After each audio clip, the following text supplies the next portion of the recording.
Bonsoir messieurs, dames. Alors nous sommes dans le cours 150 d'art dramatique. Hier je vous ai fait un cours sur l'imagination créatrice. Alors aujourd'hui ce sera quels sont les ingrédients de l'imagination créatrice. C'est une fonction essentielle dans la comédie. C'est une fonction qu'on ne peut pas maîtriser, qui survient comme ça, instinctivement sur la scène. Un peu comme quand je vous parle devant vous. Là, je ne peux rien maîtriser. J'ai une petite bribe, une petite pensée de ce que je vais dire, mais j'ai même pas fait de plan, j'ai rien fait, j'ai juste pensé à l'imagination créatrice. Et puis allez, vas-y, déboule. Parce que si vous voulez, l'imagination créatrice obéit à pas mal de lois qu'il faut connaître. Si l'on ne connaît pas les lois de l'imagination créatrice, on va divaguer dans un monde qui risque d'être néfaste pour nous-mêmes et pour les gens qui nous voient divaguer. Déboule, mais vers quoi je vais débouler, moi, vers quoi je vais débouler? Franchement, on n'est pas beau là, on n'est pas beau. Franchement, oh, tu la veux ma gueule? Bon, ok. L'imagination créatrice a le droit de se mettre en route quand on a déjà tracé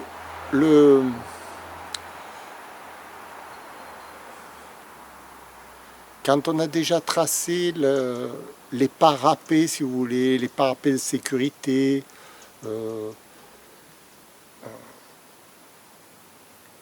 l'intérêt, quand on comprend l'intérêt de mettre en route cette imagination créatrice. Alors, l'imagination créatrice, c'est quoi l'imagination créatrice? L'imagination créatrice, c'est une suite d'événements que l'on fait sur scène sans y avoir pensé auparavant parce qu'ils nous viennent comme ça instinctivement. Vous voyez, c'est comme si ça nous venait comme ça, divinement en fait. On est relié au divin. Vous voyez, quand un footballeur il marque un but splendide, il regarde au ciel, il dit ça vient du divin. C'est l'inspiration créatrice du but, vous voyez. C'est un très fort joueur. Mais quand même, il y a eu une inspiration qui lui a fait mettre le but, parce qu'au départ, il ne savait pas comment elle allait le mettre, le but, vous voyez. Il n'avait pas calculé 10 secondes avant de mettre le but, il ne savait même pas ce qu'il allait faire. Ça s'est passé très vite, l'action, elle s'est passée en quelques secondes, là, tac, vous voyez. Même pas 2 secondes. Quelquefois même pas un dixième de seconde, vous voyez, quand d'un coup le ballon vient sur la tête, paf, tu mets le but dans la lucarne. Tac, c'est divin. Parce que tu as eu le bon geste. Encore fallait-il le faire, le geste exact. C'est un geste, je ne sais pas si vous comprenez la probabilité, si vous le faites au hasard dans le vide, là, hein, vous avez une chance sur 1 milliard d'attraper le ballon. Donc il faut avoir l'inspiration de bien le viser, mais ça vient tout seul. Ça, c'est ça l'imagination créatrice d'un footballeur. Alors, les parapets, les dangers de l'imagination créatrice, il faut bien comprendre ce que c'est avant de pouvoir se lancer comme ça dans un monde imaginaire. Bon, sauf si on est accompagné d'un professeur qui va vous maintenir sur les rails. Mais si l'on est tout seul et qu'on laisse son imagination créatrice divaguer, on va obtenir à coup sûr une catastrophe, une grosse catastrophe. C'est pour ça que la plupart des gens ne le font pas. Ils restent dans un monde très terre à terre pour ne pas se déranger la tête, parce qu'en fait ça conduit à la folie. Et dans la comédie, par exemple, bon, quel que soit ce que je fais là devant vous, ça fait partie de l'imagination créatrice. Quand je joue bien la comédie devant vous, et que vous avez l'impression que je triche pas, quoi. Je triche pas, moi.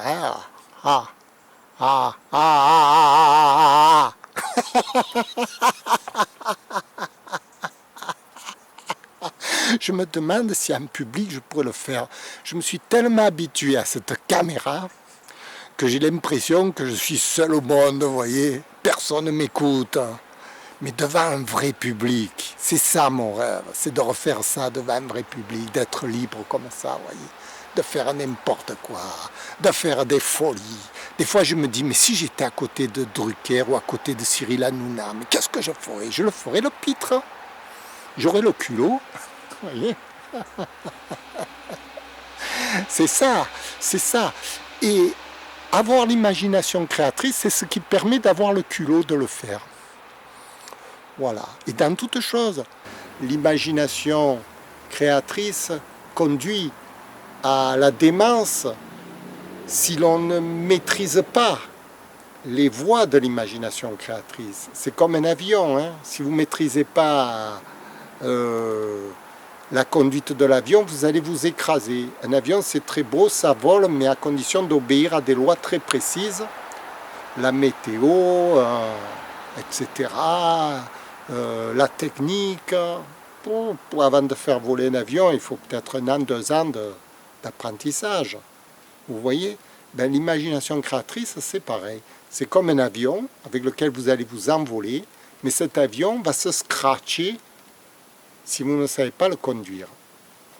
Voilà. Alors, par exemple, je parlais à une fille sur Internet. Bon, je parlais, puis je déboule comme ça, je déboule l'imagination créatrice. Elle vous amène dans un champ extraordinaire. À un moment donné, je l'ai amenée sur la Lune, après je l'ai amenée sur Mars, je sais moi. Voilà, je ne sais pas pourquoi. Mais je ne sais pas pourquoi, moi. Vous voyez, je laisse passer mon imagination créatrice. J'ai rien prémédité. Aussi bien je lui redonne un coup de pied ou qu'une gifle ou n'importe quoi, je ne sais pas, moi. Ce qui me vient. Vous voyez, à l'instant où ça me vient. S'il n'y a rien qui me vient, il n'y a rien qui me vient. Je ne me force pas. Voilà, c'est ça l'imagination créatrice. C'est une espèce de flux comme ça qu'on attrape à la volée. Vous voyez, c'est magnifique. C'est magnifique. Par exemple, là, je vais vous faire un exemple avec l'harmonica. Tout à l'heure, j'ai bien joué. Maintenant, je ne sais pas ce que je vais faire.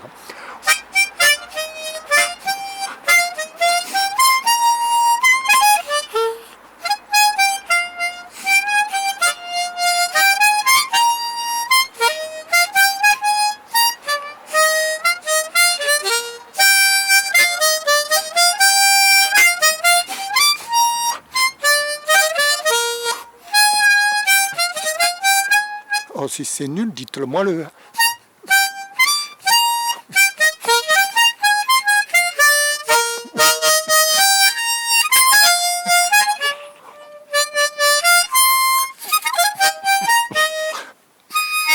Alors, ce que je voudrais ajouter en plus, c'est le mouvement. Là, devant la caméra, je ne fais pas trop le mouvement, mais en vérité, je devrais me forcer à avoir un mouvement créatif en même temps.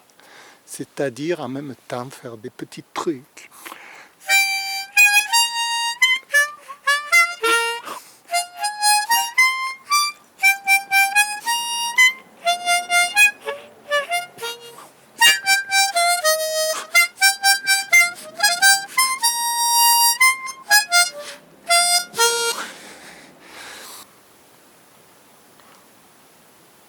Bon, je vais vous décrire en gros ce qu'il faut emmagasiner avant de pouvoir prendre l'imagination créatrice, comme quels sont le genre d'études qu'il faut faire.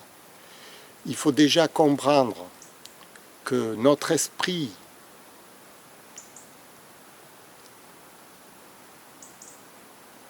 les lois de notre esprit, c'est-à-dire comment notre esprit fonctionne. Alors, ça s'appelle la psychanalyse. Bien sûr, la psychanalyse, ça reste un domaine très fermé, obscur. Moi, quand j'ai voulu étudier la psychanalyse, il y a tellement de gens qui parlent de la psychanalyse et puis disent des choses tellement difficiles à emmagasiner qu'on ne comprend rien en général. Alors, il y a un auteur américain qui a vulgarisé ça dans une forme compréhensible pour grand public. Il s'appelle Eric Berne, aux États-Unis en 1970. Il a créé une science qu'il a appelée l'analyse transactionnelle, qui est un premier pas d'accès à la psychanalyse. Un premier pas d'accès. Alors, avant lui il s'est appuyé évidemment sur les maîtres bouddhistes, etc. Parce que les bouddhistes aussi, ce sont des maîtres de la psychanalyse. Et en leur temps divin, ils avaient inventé un livre, le livre des transformations, qu'ils appelaient ça le Yi King, dans lequel ils donnaient tous les états de conscience de l'être humain. Ce que je vois, c'est la commedia dell'arte. Hein. C'est ça, moi, c'est... La commedia dell'arte, c'est le summum de la comédie. C'est la commedia dell'arte, c'est... C'est du Charlie Chaplin. Vous voyez, c'est ça la commedia dell'arte. Voilà, mais à plusieurs. Voilà. Mais bon, ça c'était des artistes, ils faisaient que ça toute la journée, ils faisaient que de la comédie de l'art, ils étaient là tout le temps, l'année, le machin, les trucs, et puis le scénario et tout ça, et l'histoire, et pourquoi tu me prends pour un imbécile? Moi je ne suis pas un imbécile, d'accord? Je ne suis pas un imbécile, un imbécile, un imbécile, un imbécile.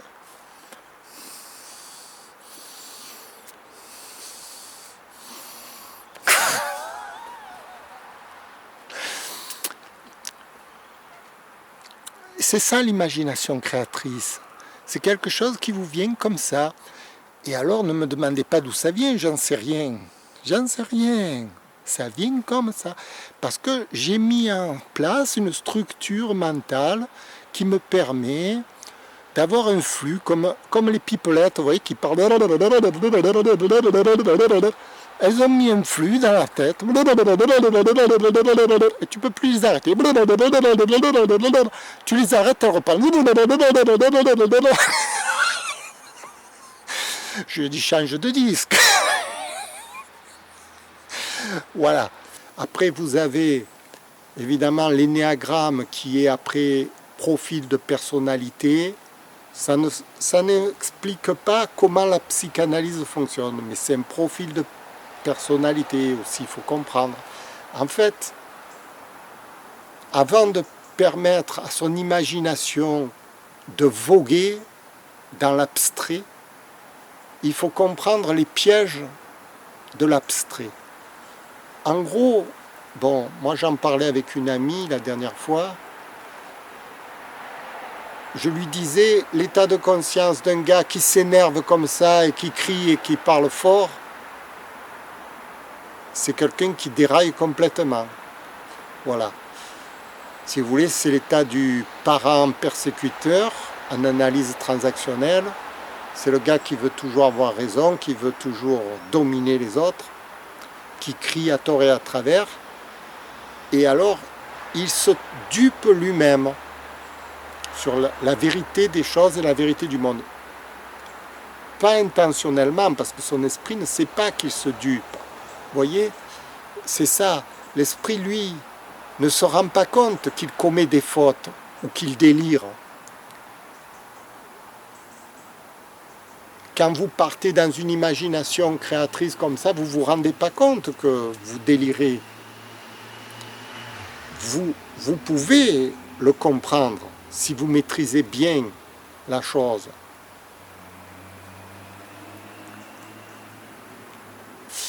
Bon.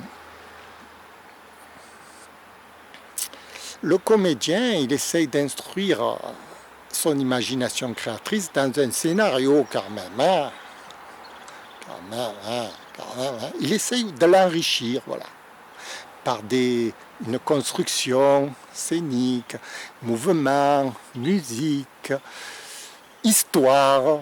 Comme là en ce moment, je suis en train de faire une espèce de numéro sur l'imagination créatrice dans un cours d'art dramatique avec Philou Dengo, le dingo, le dingo, le dingo.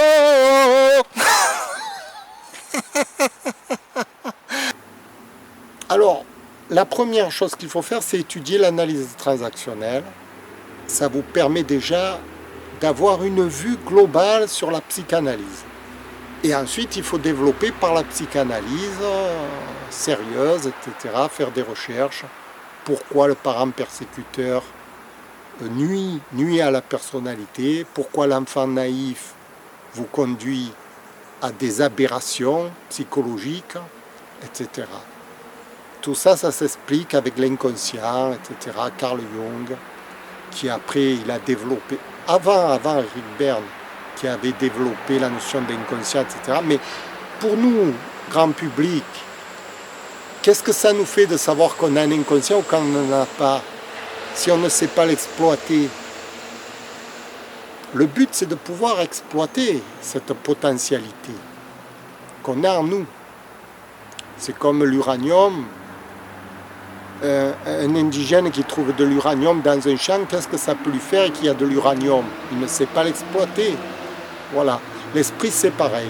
Pour exploiter notre esprit, il faut avoir la technique et la maîtrise de l'esprit, c'est-à-dire la psychanalyse. La psychanalyse, c'est-à-dire la psyché analysée. Il faut analyser, comprendre comment notre esprit fonctionne pour pouvoir ensuite utiliser. C'est comme un avion, une fois que vous comprenez comment il fonctionne, vous pouvez l'utiliser pour voler. Voilà, voilà.